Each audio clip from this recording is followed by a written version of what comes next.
आज Doubtnut app download करें। Doubtnut पर अपने सभी गणित, रसायन विज्ञान, भौतिक विज्ञान और जीव विज्ञान के डाउट्स का करो सफाया। बस प्रश्न की फोटो खींचो, एक ही प्रश्न को क्रॉप करो और तुरंत वीडियो सोल्यूशन पाओ। अभी डाउनलोड करें। नमस्कार दोस्तों, हमारा प्रश्न है कि दोस्तों यहाँ पर हमें प्रश्न में पूछा गया है कि न्यूक्लियोसाइड और न्यूक्लियोटाइड, ठीक है, हमें यहाँ पर बोला गया है कि न्यूक्लियोसाइड और न्यूक्लियोटाइड से आप क्या समझते हैं। तो एक एक करके दोस्तों हम इनकी परिभाषा देखते हैं और देखते हैं कि ये कितने प्रकार के होते हैं। सबसे पहले दोस्तों हम यहाँ पर देखते हैं कि हमारा जो है न्यूक्लियोसाइड, ये हमारा क्या होता है, ठीक है। तो हम यहाँ पर देखते हैं न्यूक्लियोसाइड के बारे में, ठीक है। तो दोस्तों हम जानते हैं कि जो हमारा न्यूक्लियोसाइड है, इसमें जो हमारे महत्वपूर्ण घटक होते हैं वो कितने घटक होते हैं, वो हमारे महत्वपूर्ण दो घटकों से मिलकर बना होता है, ठीक है। तो हम कह सकते हैं कि ये जो हमारा न्यूक्लियोसाइड है, इसमें न्यूक्लियस अम्ल के दो आधारीय घटक होते हैं। तो हम कह सकते हैं कि यहाँ पर जो हमारा न्यूक्लिक अम्ल के दो आधारीय घटक होते हैं, दो आधारीय घटक होते हैं, मतलब कि ये हमारे क्या होते हैं, ये हमारे दो घटकों से मिलकर बने होते हैं। और ये दो घटक हमारे कौन कौन से होते हैं। पहला होता है दोस्तों हमारा पेप्टोस शर्करा, ठीक है, ये होता है हमारा पेप्टोस शर्करा। और दूसरा क्या होता है, दूसरा होता है हमारा नाइट्रोजनी क्षारक, ठीक है, ये होता है हमारा नाइट्रोजनी क्षारक।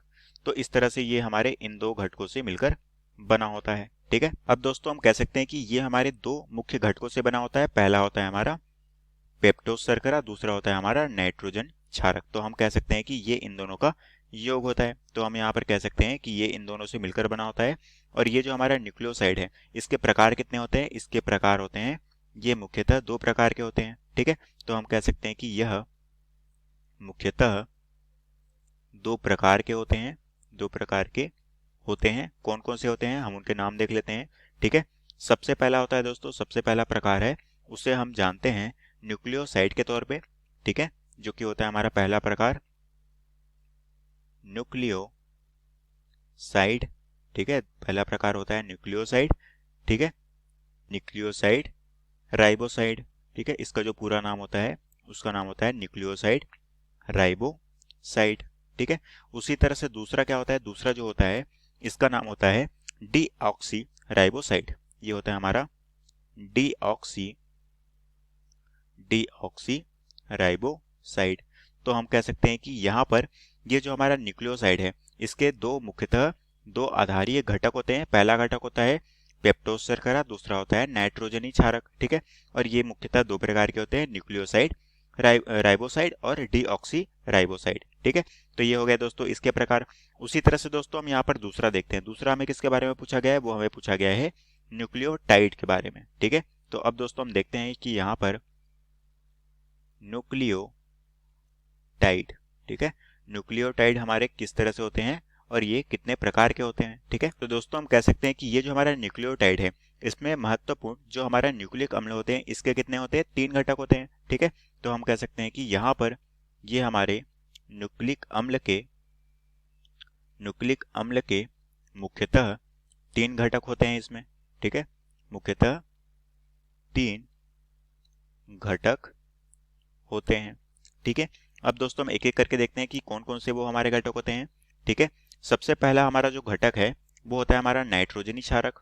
यहाँ पर भी हमारा क्या होता है, नाइट्रोजनी क्षारक होता है, नाइट्रोजनी क्षारक, ठीक है। उसी तरह से दूसरा घटक हमारा क्या होता है, पेंटोस शर्करा, ठीक है। तो ये हो गया हमारा पेंटोस शर्करा। और हमारा जो तीसरा घटक होता है, वो हमारा क्या होता है, वो होता है हमारा H3PO3, ठीक है। तो इन तीनों से हमारा जो घटक है, इन दोनों से मिलकर हमारा क्या बनता है, न्यूक्लियोटाइडस बनता है, ठीक है। और ये मुख्यतः कितने प्रकार के होते हैं, ये भी मुख्यतः दो प्रकार के होते हैं, ठीक है। तो हम कह सकते हैं कि यह मुख्यतः दो प्रकार के होते हैं। अब दोस्तों हम इनके भी नाम देख लेते हैं कि ये हमारे दो प्रकार के कौन कौन से होते हैं, ठीक है। तो सबसे पहला जो है दोस्तों, इसका नाम होता है हमारा राइबो न्यूक्लियोटाइड, ठीक है। तो ये जो हमारा पहला होता है, इसे हम कहते हैं राइबो न्यूक्लियोटाइड, ठीक है। और दूसरा जो होता है, दूसरा जो हमारा इसका प्रकार है, उसका नाम होता है डीऑक्सी राइबो न्यूक्लियोटाइड, ठीक है। तो यहाँ पर सामने में क्या लग जाएगा, डीऑक्सी राइबो